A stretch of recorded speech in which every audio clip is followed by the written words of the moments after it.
দর্শক, আমরা এই মুহূর্তে আছি পটুয়াখালী বাউফলের দাসপাড়া ইউনিয়নের দাসপাড়া গ্রামে। এই যে আপনার পিছনে আপনারা দেখতে পাচ্ছেন, এখানে অসংখ্য মানুষ আসলে এই মুহূর্তে দাঁড়িয়ে আছে। এই দাঁড়িয়ে থাকার একটি কারণ আছে, সেই কারণটা যদি আপনাদেরকে আমরা জানাতে চাই যে পিছনে এই যে রাস্তাটি দেখতে পাচ্ছেন, এই রাস্তাটির জন্য স্থানীয় জয়নাল মিস্ত্রির বাড়ির যাওয়ার জন্য যে একটি রাস্তা দরকার ছিল, স্থানীয়রা অনেক কষ্টে তারা এই অর্থ একত্র করে এই রাস্তার জন্য টাকা দিয়েছে জমির মালিককে। এই জায়গার দাম যিনি মূল মালিক মনির, সেই মনির সাহেবকে তারা 1,20,000 টাকা দিয়েছে এবং কথা হয়েছিল যে 1,80,000 টাকা তারা দিবে। এবং পরবর্তীতে তিনি আসলে স্থানীয়রা যখন নিজের কষ্ট করে অর্থায়নে রাস্তাটি যখন বাঁধার পরবর্তীতে তিনি আসলে এটি নিয়ে অস্বীকৃতি জানায়, এই জমিটি তিনি দেবেন না, এমনটাই তিনি জানিয়েছেন। এ নিয়ে আদালত আইনে একাধিকবার বসাবসি হয়েছে, কিন্তু কোনোভাবেই রাস্তাটি হওয়ার পরে যিনি এই জমির মালিক তিনি আসলে দিতে রাজি হচ্ছেন না। আমরা জানতে পেরেছি যে এই রাস্তাটির জন্য সরকারিভাবেও বরাদ্দ এসেছে, এমন স্থানীয়দের সাথে কথা বলে আমরা জানতে পেরেছিলাম। কিন্তু যে কোনো কী কারণে আসলে তিনি এমন করছেন এটা আমরা এখনও জানতে পারিনি। আমরা স্থানীয়র সাথে কথা বলবো যে কি হয়েছিল, কী কারণে তিনি আসলে এই রাস্তাটি দিতে চাচ্ছে না। রাস্তা আমার করে দিছে 1,80,000 টাকা দাম হয়েছে। 1 নং ওয়ার্ডের মেম্বার ছিল, মেম্বারের পোলা ছিল। এবার হচ্ছে 1 নং ওয়ার্ডের যে মহিলা মেম্বারের স্বামী ছিল, আর জামাতের সভাপতি আছে, এই 3 জন আসিল। আর আমার বাড়ির সবাই বৈশা তার জায়গার দাম দর হয়েছে। সে দাম চাইছে 3 লাখ টাকা। পরে এক মিনিট কথা হওয়ার পরে সে 1,80,000 টাকা দাম হয়েছে, তার 1,20,000 টাকা দেওয়া হয়েছে। বলা হয়েছে যে সে দলিল যেদিন দেবে তাকে 60,000 টাকা দিয়ে আমাকে দলিল দিয়ে দেবে। সে দলিলও দেয় নাই, কিন্তু সে ঈদের 3 দিন পর দলিল হইবে। কিন্তু সে দলিলের আগেই সে গ্যাঞ্জাম বলে তোমাকে আমরা জায়গা দেবো না কেন, আমাকে অপরাধ কি? হ্যাঁ, অপরাধ কিনা আমরা জায়গা দেবো না।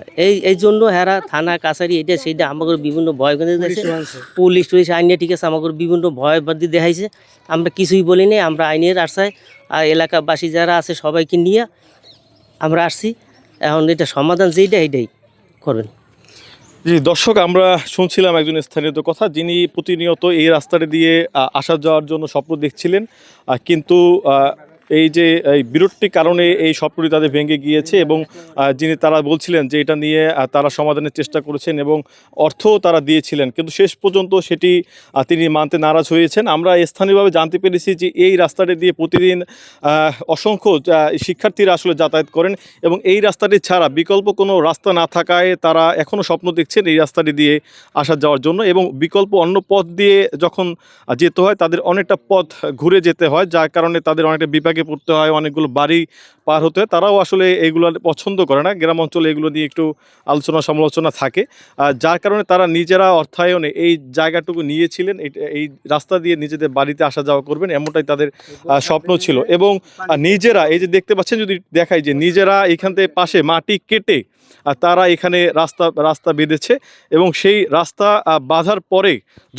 বাঁধার যখন কাজ সম্পূর্ণ শেষ হয়ে গিয়েছে, সেই শেষ হওয়ার পরেই আসলে বিপাকের শুরু হয়।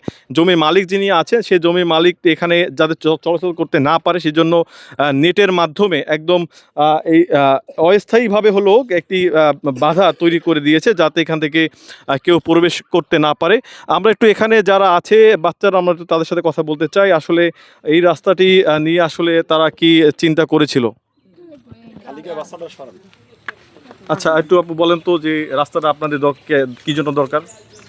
আমরা স্কুলে যেতে পারি না, আমাদের স্কুলে যাতায়াতের জন্যই তো রাস্তাটা দরকার। আমরা বাড়ি থেকে তো বেরোতে পারি না, আমাদের বাড়ি থেকে স্কুলে যেতে হলে অনেকটা রাস্তা ঘুরে যাইতে হয়। আমাকে এইটাই এখন রাস্তা। আমাকে স্কুলে যাইতে কষ্ট হয়, আমরা অনেক কষ্ট করে এই স্কুল দিয়ে গেছি। এই 3 দিন ধরে আমরা এই স্কুল দিয়ে যাইতে পারি না, তারা আমাদের এই রাস্তা দিয়ে যাইতে দিতে আসছে না। আমরা 3 দিন ধরে স্কুল যাই না। আজকে আমরা স্কুলে যাওয়া দলে তারা আমাদের বাধা দেয়, আমাদের ধাক্কা দিয়ে ফালাই দেয়, এই রাস্তা দিয়ে যাইতে দিবে না। মারধরও করছে। কে মারধর করছে? ওই যে তারা ধাক্কা দিয়ে ফালাই দিছে, ওই যে মনির আছে, মনিরের স্ত্রী, শাশুড়ি আর জ্যেষ্ঠ। তারা এখন কোথায় আছে?